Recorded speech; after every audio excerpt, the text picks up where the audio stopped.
Hi guys, welcome to Visho info. ஆமை வடை எப்படி பண்ணுறதுன்னு பார்க்கலாங்க. வீடியோக்குள்ளே போகிறதுக்கு முன்னாடி நீங்கள் இன்னும் நம்ம சேனலை சப்ஸ்கிரைப் பண்ணலன்னா சப்ஸ்கிரைப் பண்ணுங்கள். அப்படியே பக்கத்தில் இருக்கிற பெல் ஐக்கானை கிளிக் பண்ணுங்கள். அப்போ தான் நான் போஸ்ட் பண்ணுற வீடியோ எல்லாத்தையும் நீங்கள் உடனே பார்க்கலாம்.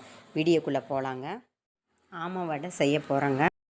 அதுக்கு தேவையான பொருட்கள்லாம் பார்க்கலாங்க. சென்டரில் வந்து எம்டி கப் வச்சுருக்கேன். இந்த கப்பில் தான் நான் எல்லாத்தையும் மெஷர் பண்ணேன். அதுக்காக தான் இங்கே வச்சுருக்கேங்க.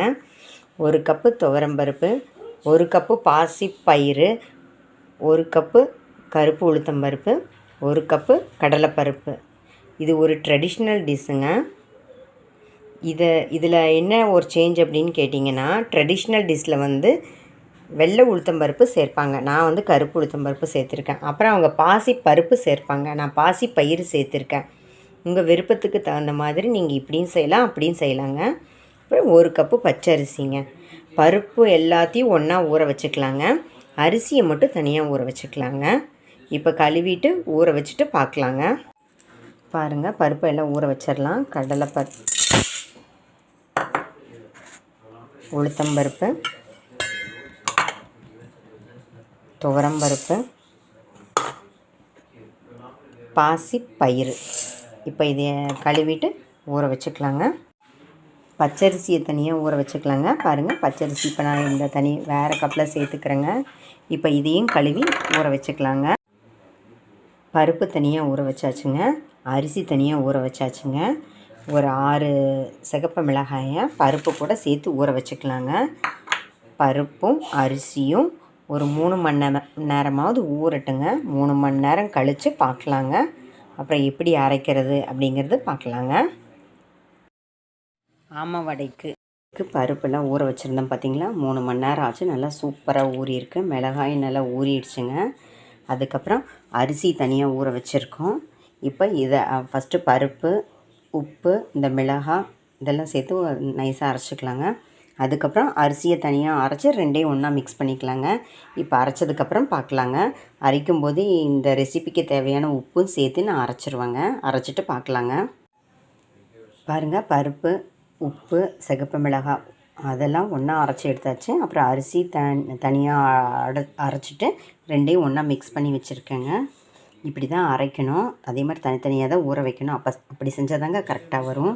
இப்போது 1 டீஸ்பூன் ஆயில் ஊற்றி கடுகு 1/2 டீஸ்பூன் போட்டு தாளித்து வச்சுருக்கேன். அதையும் இப்போ இதில் சேர்த்திக்கலாங்க. அதுக்கப்புறம் பெருங்காயத்தூள் ஒரு 1/2 டீஸ்பூன் சேர்த்திக்கலாங்க. கருவேப்பிலை எடுத்து வச்சுருக்கேன், அதையும் இதில் சேர்த்துக்கலாங்க. அப்புறம் பச்சை மிளகாய் 2 பொடி பொடியாக கட் பண்ணி வச்சுருக்கேன், அதையும் சேர்த்துக்கலாங்க. இஞ்சி 1 இன்ச்சு கட் பண்ணி வச்சுருக்கேன் பொடி பொடியாக, அதையும் சேர்த்துக்கலாம். அப்புறம் ஒரு 1/2 கப்பு தேங்காய். இதெல்லாம் கம்பல்சரியாக ட்ரெடிஷ்னல் ஐட்டத்தில் சேர்ப்பாங்க. உங்களுக்கு எதாவது வேணான்னு நீங்கள் ஸ்கிப் பண்ணிக்கலாங்க. பாருங்கள், இந்த அளவுக்கு கெட்டியாக தான் நம்ம அரைச்சி எடுத்துக்கணும். நல்லா மிக்ஸ் பண்ணிக்கலாங்க.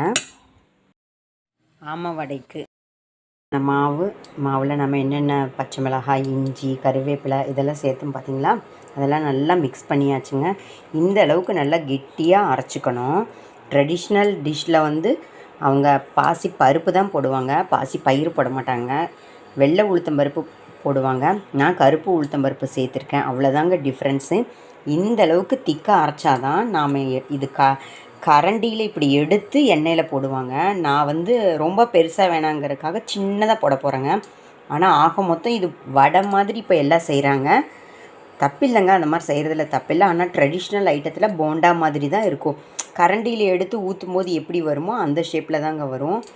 நாம் வந்து வடை மாதிரி தட்டி போட்டுட்டோம்னா ரெகுலர் வடைன்னு நினச்சிப்பாங்க நிறைய பேர். அதனால தாங்க நான் இவ்வளோ டீட்டெயிலாக சொல்கிறேன். இப்போ எண்ணெயில் எப்படி போட்டு பொரிக்கிறதுன்னு பார்க்கலாங்க. பாருங்கள், ஒரு பேனில் ஆயில் ஊற்றி காய வச்சுருக்கேன். இப்போ போட்டுடலாங்க. குட்டி குட்டியாக தாங்க நான் போடுறேன். இது ஆக்சுவலாக பெருசாக போடுவாங்க. நான் குட்டி குட்டியாக, இந்த காலத்து குழந்தைங்கள்லாம் பிடிச்சா சாப்பிட்றாங்க, பிடிக்கலன்னா விட்டுடுறாங்க. அதனால் சின்னதாக போட்டு கொடுத்தா சாப்பிட்டு பார்த்துட்டு பிடிச்சா ஜாஸ்தியாக சாப்பிடுவாங்க இல்லைங்களா. அதுவும் இல்லாமல் சின்னதாக இருந்தால் நிறைய சாப்பிட்டேன், நான் 10 சாப்பிட்டேன்னு சொல்லுவாங்க. பெருசாக கொடுத்தோம்னா ஐயோ ஒன்றே போதும் அப்படிம்பாங்க. குட்டி குட்டியாக போட்டு கொடுத்தோம்னா நிறைய சாப்பிட்ட திருப்தி அவங்களுக்கு இருக்கும். சத்தான பதார்த்தத்தை கொடுத்த திருப்தியும் நமக்கு இருக்கும். பார்த்திங்களா, முடிஞ்ச வரைக்கும் இந்த மாதிரி குட்டி குட்டியாக போட்டு எடுத்துக்கணும். அவசரப்பட்டு திருப்பிடாதீங்க. நல்லா, ஏன்னா இது ரொம்ப போண்டா மாதிரி போடுறதுனால உள்ளே நல்லா வேக டைம் கொடுக்கணும். நல்லா வெந்ததுக்கப்புறம் திருப்பலாங்க. நம்ம வச்சுருக்கிற பேனில் எவ்வளோ பிடிக்குமோ அவ்வளோ போட்டுக்கலாம். ஏன்னா திருப்பி விட இடம் வேணும். அதனால் இப்போ ஓரளவு வெந்துருச்சு. இப்போ இதை மெதுவாக திருப்பி போட்டுக்கலாங்க. எல்லாம் ஒட்டுன மாதிரி இருக்கும். நாம் இப்படி கிளறி விட்டோம்னா எல்லாம் தனித்தனியாக வந்துடுங்க. ஸ்லோ ஃப்ளேம்லேயே வேக விடுங்க. ஏன்னா குண்டாக இருக்கிறதுனால, போண்டா மாதிரி இருக்கிறதுனால வேக டைம் ஆகுங்க. வெளியில் டக்குன்னு வெந்துடும், உள்ளே நல்லா வேகணும் இல்லையா? அதனால் அதுக்கு டைம் கொடுத்து வேக வைக்கலாங்க. வேகட்டுங்க, பார்க்கலாம். ஆமாம், வடை சூப்பராக ரெடி ஆகிடுச்சுங்க. போண்டா மாதிரி தான் போடுவாங்க. ட்ரெடிஷ்னல் ஐட்டம் இப்படி தான் செய்வாங்க. இப்போ வந்து எல்லாம் வடையாக போடுறதுனால நான் சொல்கிறது வந்து உங்களுக்கு ஒரு யோசனையாக இருக்கும். ஆனால் இப்படி தாங்க செய்யணும். வெந்துருச்சு. இப்போ இது ஒரு பிளேட்டுக்கு மாற்றிக்கலாங்க. பாருங்கள், எண்ணெயில் போட்டு பொரிச்சு எடுத்த ஆமாம் வடை செமையாக நம்மளோட ட்ரெடிஷ்னல் டிஷ் ரெடி ஆயிடுச்சுங்க. நீங்களும் ட்ரை பண்ணி பாருங்கள். இந்த ஷேப்பில் தான் போடணும். என்னடா இது ஷேப்பே நல்லா இல்லை அப்படின்னு நினைக்காதீங்க. ட்ரெடிஷ்னலில் இப்படி தான் போடுவாங்க. மற்றபடி உங்களுக்கு பிடிச்ச மாதிரி நீங்கள் செஞ்சு எடுத்துக்கலாங்க. ஆமாம், வடை மாவையே வடை போட்டோம் பார்த்தீங்களா? அதே மாவு அதே கன்சிஸ்டன்சியில் கெட்டியாக எடுத்து வச்சுருக்கேங்க. இப்போ இதை வந்து ஒரு தோசை தவா அடுப்பில் போட்டிருக்கேங்க. அது ஹீட் ஆகிடுச்சு. இப்போ ஒரு அடையாக ஊற்றி காமிக்கிறேங்க. பாருங்கள், அதே மாதிரி நாம் ரொம்ப திக்காகவே ஊற்றிக்கலாம். கரண்டியில் உங்களால் ஸ்ப்ரெட் பண்ண முடியலன்னா கையை ஈரம் பண்ணிவிட்டு நீங்கள் இப்படி எந்த அளவுக்கு முடியுமோ அந்த அளவுக்கு நல்லா இப்படி அடை மாதிரி தட்டிடலாங்க. எண்ணெயே எனக்கு வேணாம் அப்படின்னு நினைக்கிறவங்களுக்கு இந்த மாதிரி, எண்ணெயே வேணான்னு சொல்கிற குழந்தைங்களுக்கும் ரொம்ப வயசானவங்களுக்கும் நீங்கள் இந்த மாதிரி அடை மாதிரி கூட தட்டி கொடுத்துர்லாங்க. இப்போ இதை எண்ணெய் ஊற்றி கொஞ்சம் நேரம் வேகட்டுங்க, பார்க்கலாம். ஆமாம், வடையாக ரெடி பண்ணியிருக்கோம். இப்போ இது வெந்துருச்சான்னு பார்க்கலாங்க. வெந்துருச்சுங்க. திருப்பி போட்டுக்கலாம். ஃப்ளேம்லேயே குக் பண்ணுங்கள். ஏன்னா ரொம்ப திக்காக இருக்கிறதுனால உள்ளே வேகாமல் போயிடும். சென்டரில் சும்மா ஒரு ஹோல் போட்டுட்டிங்கன்னா அதுக்கப்புறம் எண்ணெய் ஊற்றுனீங்கன்னா வேகலை அப்படிங்கிற கம்ப்ளைண்ட்டே வராதுங்க. இதையும் நல்லா ஓரளவுக்கு கோல்டன் கலரில் வந்ததுக்கப்புறம் எடுத்துடலாங்க. ரோஸ்ட்டாக வேணும்னா அந்தளவுக்கு விடலாங்க. எனக்கு சாஃப்டாகவே போதும் அப்படின்னா ஓரளவுக்கு வெந்த உடனே எடுத்துடலாங்க. இது ஒரு நிமிஷம் வேகட்டுங்க. ஆமாம், வடை மாவில் செஞ்ச அடையும் ரெடி ஆகிடுச்சுங்க. பார்த்திங்களா, கோல்டன் கலரில் வந்திருக்கு. இந்தளவுக்கு பார்த்தாலே எப்படி ரொம்ப டைட்டாக கரெக்டாக நிற்கிது பார்த்திங்களா? இந்தளவுக்கு திக்காக இருந்தால் தான் அடையாக செய்யும்போது சூப்பராக இருக்கும். இது ஒரு பிளேட்டுக்கு மாற்றிக்கலாங்க. ஆமாம், வடை அரைச்ச மாவு திக்காக எடுத்து வச்சோம் பார்த்திங்களா? ஃபஸ்ட்டு வடையாக போட்டோம், அதுக்கப்புறம் நம்ம அடையாக சுட்டு எடுத்தோம். நம்ம கிரைண்டர் மிக்ஸி எதில் போட்டு அரைச்சிருந்தாலும் அது கழுவுன தண்ணி இருக்கும் பார்த்திங்களா? அது வேஸ்ட் பண்ணாதீங்க, அதை அப்படியே எடுத்து வச்சுக்கோங்க. இப்போ வந்து தோசையாக ஊற்ற போகிறோம். இந்த மாவில் கெட்டியாக மாவை எடுத்து வச்சிட்டிங்கன்னா அடையாக போட்டுக்கலாம். அதே டயத்தில் இந்த மாதிரி தோசையாகவும் போட்டுக்கலாங்க. பாருங்கள், இன்னும் கொஞ்சம் தண்ணி மிக்ஸ் பண்ணிக்கலாங்க. இப்போ தோசை எப்படி ஊற்றுறதுன்னு பார்க்கலாங்க. பார்த்திங்களா, நம்ம இப்போ தோசையாக ஊற்றிக்கலாங்க. எப்படி ஊற்றுறதுன்னு பார்க்கலாங்க. பாருங்கள், இந்த மாதிரி தண்ணியாக கரைச்சிட்டு, இன்னும் கூட தண்ணியாக வேணுன்னா கரைச்சிக்கலாம். நான் ஓரளவு மீடியமாக கரைச்சிருக்கேங்க. எப்பவும் போல் இந்த மாதிரி செட் பண்ணிக்கலாங்க. அடை வந்து ஒரு மாதிரி ஸ்டிஃபாக இருக்கும். இது வந்து கொஞ்சம் ரொம்ப திக்காக இல்லாமல் தின்னாக இருக்குங்க. பார்த்திங்களா, இந்த அளவுக்கு நீங்கள் ஊற்றிக்கலாம். இன்னும் கூட தண்ணி மிக்ஸ் பண்ணிக்கலாம் உங்களுக்கு விருப்பம் இருந்தால். இப்போ இதுக்கும் ஆயில் ஊற்றிக்கலாங்க. இது கொஞ்சம் நேரம் வேகட்டுங்க. வெந்ததுக்கப்புறம் திருப்பி போட்டுக்கலாங்க.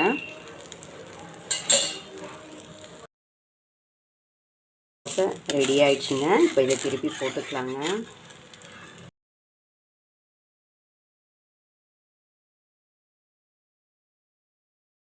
இதில் 3 வெரைட்டி டிஃபன் செய்யலாங்க. அடையாக ஊற்றிக்கலாம், தோசையாக ஊற்றிக்கலாம், வடையாக சுட்டுக்கலாம். பார்த்திங்களா, நாம் கெட்டியாக அரைச்சி வச்சிட்டோம்னா போதும். இந்த மாதிரி நமக்கு பிடிச்ச மாதிரி நம்ம வீட்டில் இருக்கிற குழந்தைங்களுக்கு பெரியவங்களுக்கு பிடிச்ச மாதிரி செஞ்சுக்கலாங்க. ஒரு நாள் வடை மாதிரி போட்டு, அதாவது ஸ்நாக்ஸாக கொடுக்கலாம். இன்னொரு நாள் அடையாக செஞ்சுக்கலாம். இன்னொரு நாள் வந்து அதாவது இன்னொரு வேலைக்கு நீங்கள் தோசையாக சுட்டுக்கலாம். இந்த மாதிரி தோசையாக சுடும்போது உங்களுக்கு டாப்பிங் மாதிரி ஆனியன் பொடியெல்லாம் கூட போட்டுக்கலாங்க. உங்கள் விருப்பந்தாங்க. இது ஒரு நிமிஷம் வேகட்டுங்க, பார்க்கலாம். ஆமாம், வடை தோசை ரெடி ஆயிடுச்சுங்க. இப்போ இது ஒரு பிளேட்டுக்கு மாற்றிக்கலாங்க. ஆமாம், வடை ரெடி ஆயிடுச்சு, அடை ரெடி ஆயிடுச்சு, தோசை ரெடி ஆயிடுச்சு. ஒரே மாவுலேயே 3 விதமான வெரைட்டியாக நம்ம செஞ்சுருக்கோங்க. இந்த அடைக்கு, இந்த தோசைக்கு சரி, அப்புறம் இந்த வடைக்கு சரி, தேங்காய் சட்னி சூப்பராக இருக்குங்க. ட்ரை பண்ணி பாருங்கள். ப்ரோட்டீனுக்காக எது டேப்லெட் இதெல்லாம் எடுத்துக்கிறோம்.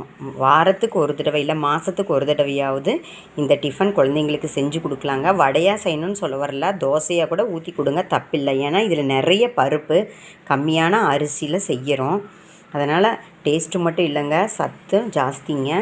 நீங்கள் இன்னும் நான் சொன்ன மாதிரி பாசிப்பயிறு, கருப்பு உளுந்தெல்லாம் போட்டிங்கன்னா இன்னும் நம்மளோட தோசை, அடை, வடை டேஸ்ட்டாக இருக்கிறது மட்டும் இல்லாமல் சத்தும் ஜாஸ்திங்க. இந்த மாதிரி நீங்களும் ட்ரை பண்ணி பாருங்கள். நான் அரைக்கிறப்ப சிகப்பு மிளகாய் எவ்வளோ சேர்த்தேன்னு பார்த்தீங்க. அதுக்கப்புறம் பச்சை மிளகாவும் கட் பண்ணி சேர்த்துருக்கேன். உங்களுக்கு இவ்வளோ காரம் வேணான்னா நீங்கள் பார்த்து கம்மி பண்ணிக்கோங்க. இஞ்சி கட் பண்ணால் பிடிக்காது அப்படின்னா அரைச்சி கூட சேர்த்துக்கோங்க. உங்கள் விருப்பந்தாங்க. உங்களுக்கு பிடிச்ச மாதிரி நீங்கள் தாராளமாக செஞ்சுக்கலாங்க. என்னங்க, இந்த ரெசிபி உங்களுக்கு பிடிச்சிருந்தா லைக் பண்ணுங்கள், ஷேர் பண்ணுங்கள், கமெண்ட் பண்ணுங்கள். ஞாபகமாக சப்ஸ்கிரைப் பண்ணுங்கள். ஓகே, பாய்.